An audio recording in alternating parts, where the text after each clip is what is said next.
Hi, welcome to this part of my review featuring Cultos Innombrables, or Unnameable Cults. If you haven't seen part 1 of this review, please check out the playlist in the description below. This is a role-playing game where you play as the cultists, as the ones that are trying to interact with the forces of the mythos. They are trying to use their powers for their own benefit. So this time we are going to talk about the introduction of the book. Before we move further ahead, I want to talk about this little glyph right here on the door next to the tentacles. You know, this sort of like glyph that has been painted in perhaps blood.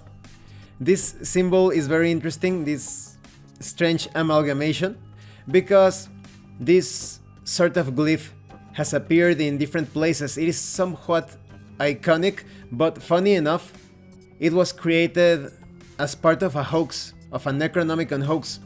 So it's funny how this has been used in, for example, in a stage of Castlevania Symphony of the Night, in other fiction related to the Necronomicon, the Great Old Ones, Cthulhu, etc. But it's actually part of a hoax Necronomicon, known in occult circles as the Simon Necronomicon. This is actually, if I remember correctly, I actually purchased the Simon Necronomicon before I purchased any story written by H.P. Lovecraft. You could say that this Necronomicon hoax got me into Lovecraft's stories. I only knew about the Necronomicon because of Army of Darkness and in one episode of the Ghostbusters. So when I first got this book and I started to read it, because I wasn't really into some heavy or risky things back then, I didn't try to use it at all because it contains a sort of well, I guess you could say a make-believe process that you're supposedly tapping into the forces of Cthulhu and all of that. So it was like sort of like a play grimoire, but it has some elements from Sumerian mythology, Sumerian occult practices. So it was somewhat of a funny book. Later on, when I became a bit more knowledgeable, I saw that the book was even potentially dangerous when it comes to the things that it handles, but I have heard of people that try to use it as an actual workbook, mostly chaos practitioners as they call themselves. And I remember knowing this lawyer that he supposedly he swore that he was actually using the power of the Simon's Necronomicon to win his cases, but later on he got into a pretty nasty motorcycle accident, so maybe his power backfired. He was a very nasty person. That's why I don't feel too bad when it comes to the things that he went through. He was always supporting really bad people, and he was so enthusiastic about going through these different portals to reach greater levels of power. So when he got into this terrible motorcycle accident and his life went downhill from there, maybe he took the wrong door. And he was somewhat of I wouldn't call him a martial artist. He was more like a thug that learned some moves to hurt other people. And he was somewhat of someone that was looking for any excuse to just show off by hurting people. He wasn't a true warrior that was out there to punish evildoers, let's say. He was taking advantage of the knowledge that he had and the substances that he used on his body. So I think it was somewhat of a karma-related situation or poetic justice, what happened to him. So moving on. First we have this introduction, getting people into H.P. Lovecraft'S Mythos. If you have never read a story by H.P. Lovecraft, this book tells you all about it. So it tells you all about Lovecraft's stories, how humanity is unaware or oblivious to other powers that exist in the far reaches of the cosmos and other dimensions and all of that. They tell you about H.P. Lovecraft, how his stories combined science fiction with horror and fantasy, and how he is considered by many to be the father of cosmic horror or even weird horror. So they talk about Lovecraft's style, his erudition, his intelligence, how he created this incredible mythology of great old ones, of those monstrous deities that are trying to... They consider humanity to be just like a speck of dust, and they are trying to take over everything and all of that. And then they get you into role-playing games, into what is a role-playing game as a hobby, how you are playing a role within a game, how you are proceeding with players, game master, the basics. And then they have a little note here telling you that they use the term cultista because this is a game from Spain. In Spain, they do not use the term cultista, they use the term sectario. But because it fits so well with cultist from the Cthulhu mythos, they decided to go with cultista or culto. It's usually secta and sectario in Spain. And then they tell you how in this role-playing game you are playing as the ones interacting with the powers of the mythos to obtain advantages, obtain power, riches, knowledge. They do not necessarily have to be villains. You don't have to play as if you are trying to enslave everyone in the world. You could play it like that as a villainous campaign, but you could play it as an anti-hero if you wanted to. You could have like this group of people that are wielding the power of the mythos to gain some advantages. Perhaps they actually help people using the power of the mythos, but because they are wielding those dangerous powers, because they are putting themselves at risk and others at risk, perhaps they could be considered anti-heroes at most, in my opinion, in this particular role-playing game. And because the investigators, oftentimes, they could end up insane or dead in some of H.P. Lovecraft's stories, so you already have some of the work done for you here when it comes to creating stories. You just need to follow those guidelines in Lovecraft's stories so that these members of different groups interacting with the great old ones for their own benefit, or like I said, if you're going the anti-hero route, maybe for the benefit of others as well, you already know what sorts of guidelines to follow. So they tell you how even these sorcerers have their own lives, their families, their friends, their own difficulties and challenges. Perhaps sometimes the investigators are actually the bad guys, let's say, when they are interrupting a ceremony, an operation, and it's something vital, something related to a greater goal. Perhaps it has to do with the fate of humanity. They are actually fighting with a great old one using the power of another great old one, or fighting against a very evil cult. So like I said, you could go the anti-hero route. So in some instances, investigators could actually be hindering a vital process concerning the fate of the world. So they give you another perspective or side of the cosmic battle between good and evil. Although, like I said, this is one way in which you can run things. If you want to play like a mafioso style war between different cults and sects that are trying to wield the power of the great old ones, you could also run it like that. I think that's a good idea for a long running campaign.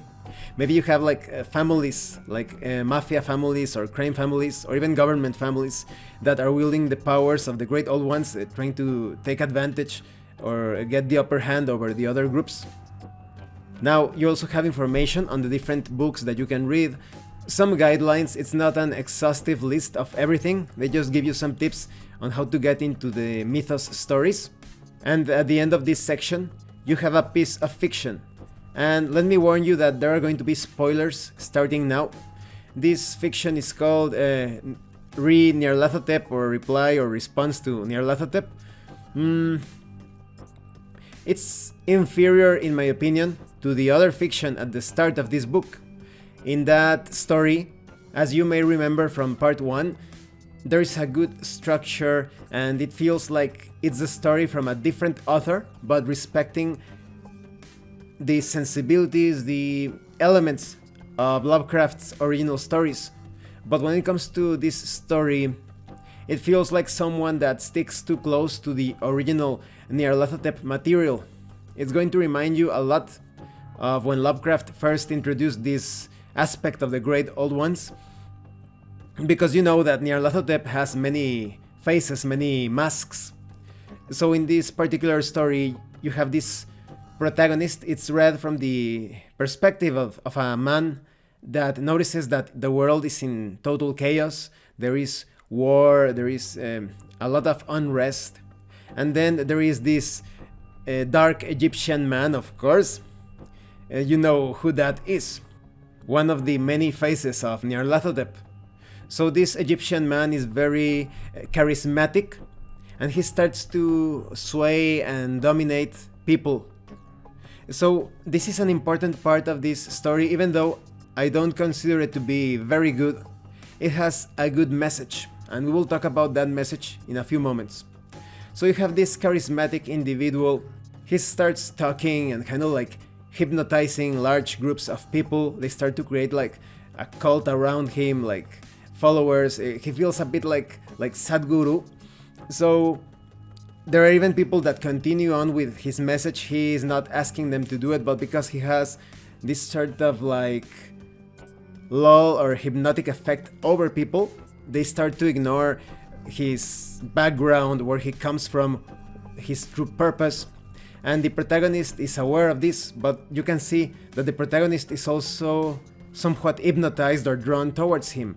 By the end of the story, he attends one of his meetings just out of curiosity, but I would say it is quite obvious that he has been pulled in like a fish, like when you're fishing.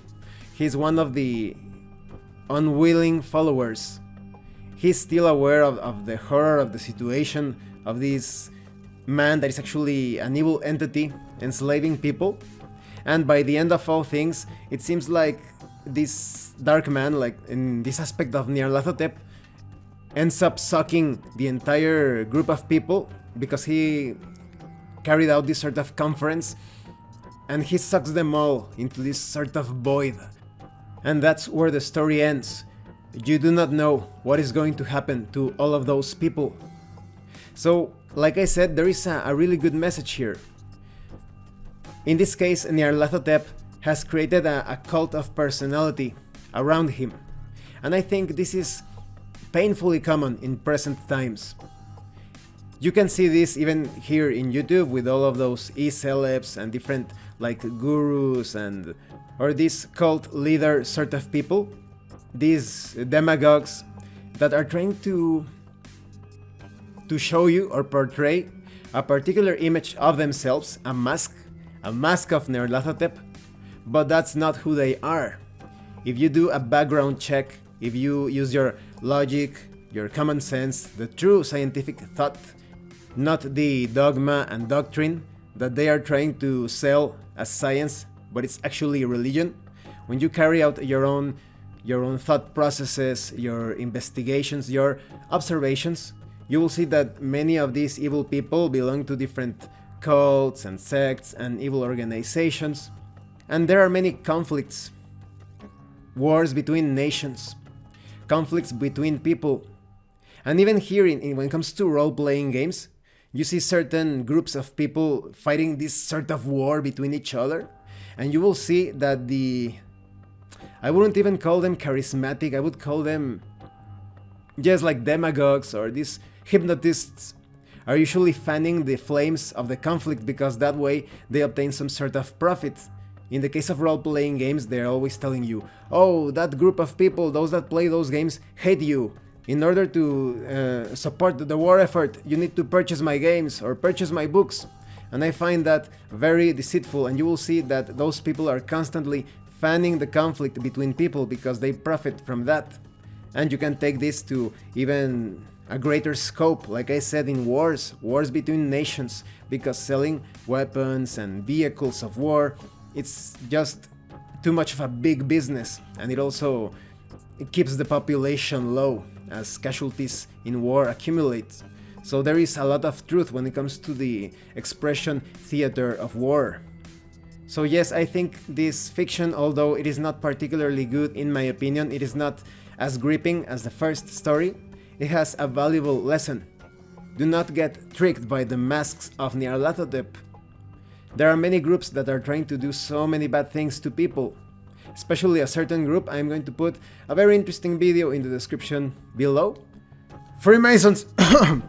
Where they tell you about a certain group that has its tentacles all over the place. And like I said, you do a background check on the different people, these different leaders and cult figures. They take advantage of people's laziness of not thinking for themselves. They take advantage of people that just want to sit around not taking action. They are like, oh, this leader or this president or this prime minister is going to save us. No, you have to do things on your own. You have to take action. Don't wait for someone else to rescue you. That's very lazy and very weak. This concludes this part of the review. As you can see, the introduction is pretty good. Very decent when it comes to encapsulating everything you need to know about role-playing games and Lovecraft and the mythos. In the next part, we're going to get a bit deeper into the system, into the process of character creation. Thank you for watching this part. If you have any comments or questions, please let me know. And thank you so much to those of you that have been supporting the channel by sending drive-thru RPG gift certificates. If anyone else wants to further support the channel, the information on how to do that will be in the description below. Once again, thank you, and see you later.